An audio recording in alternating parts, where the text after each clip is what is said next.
So we're just starting with your head floating up off the top of your spine. And it's no more than 1/8 of an inch of a nod. It's not much. And you can even just think it without doing the nod. That's great, all of you. That's just wonderful. So starting with that, we're going to add even a little bit of that little nod again to it. So actually do the nod this time, but very, very slightly. And then as you do the nod, turn your head, about 1/3 of the way towards your left shoulder, doing that nod. And then just release your neck and let it come back to center. And then doing that nod again, turn your head about 1/3 of the way to your right shoulder. And then just release your neck and let it just spin back to center. Your head will come back to center on its own. And we always want to have a free neck.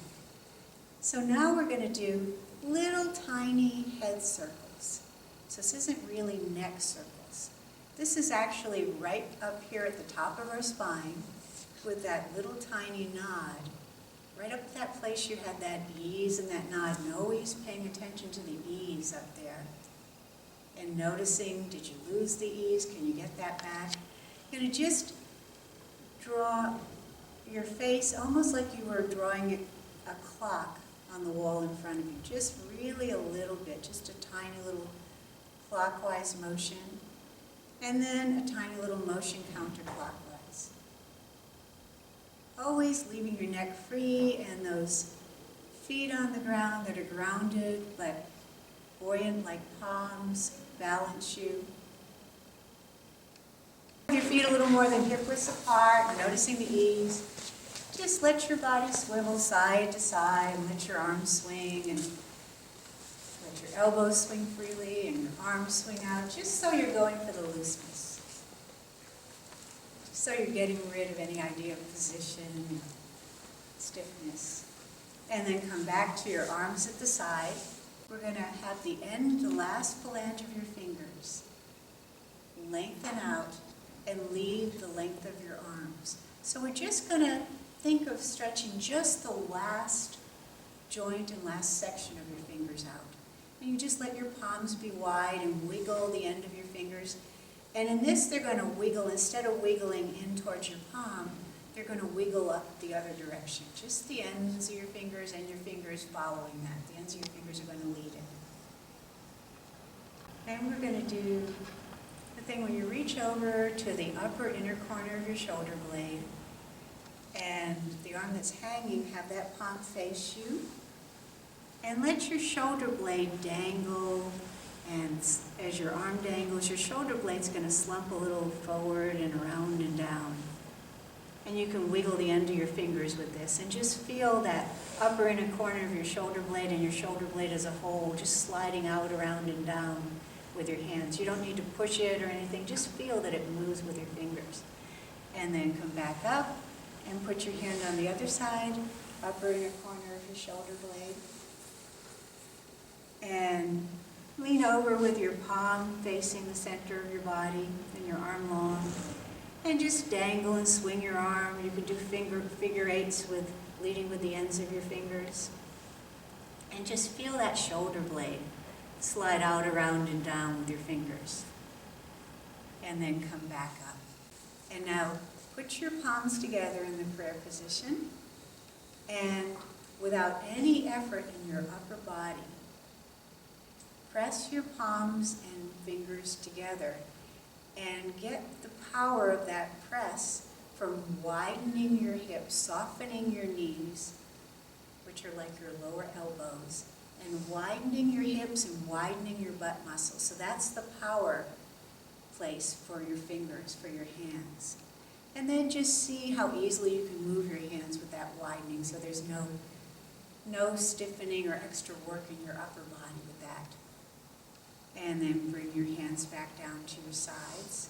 Then we're going to bring our hands overhead by bringing them out to the side first and overhead. And as you bring them overhead, leading again with that ease of your head on top of your spine, being able to float on top of your spine, leading your body in an upward direction with the buoyancy of your palm, your lower palms, your feet on the floor. Bring the ends of your fingers out to the side and then up over your head, letting your shoulder blades act as a counterweight. And they drop down and they widen out your back, and the little bottom corner of your shoulder blades just slides out and down as they drop down, slides out to the side and down. And with your fingers interlaced, bring your hands behind your head and your elbows pointing straight out. And then from here, tip your body a little bit backwards and feel the length that you can get in your abdominal muscles and the arch of your rib cage, the lower arc of your rib cage. And then come back to bringing your hands down. Here, bring your palms up, facing you with your elbows hanging, and just swivel your palms forward and back, forward and back.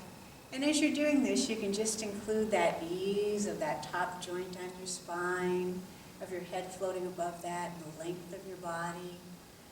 That little float of your head creating a little length of your body, a little loss of pressure in your trunk, and a widening of your body.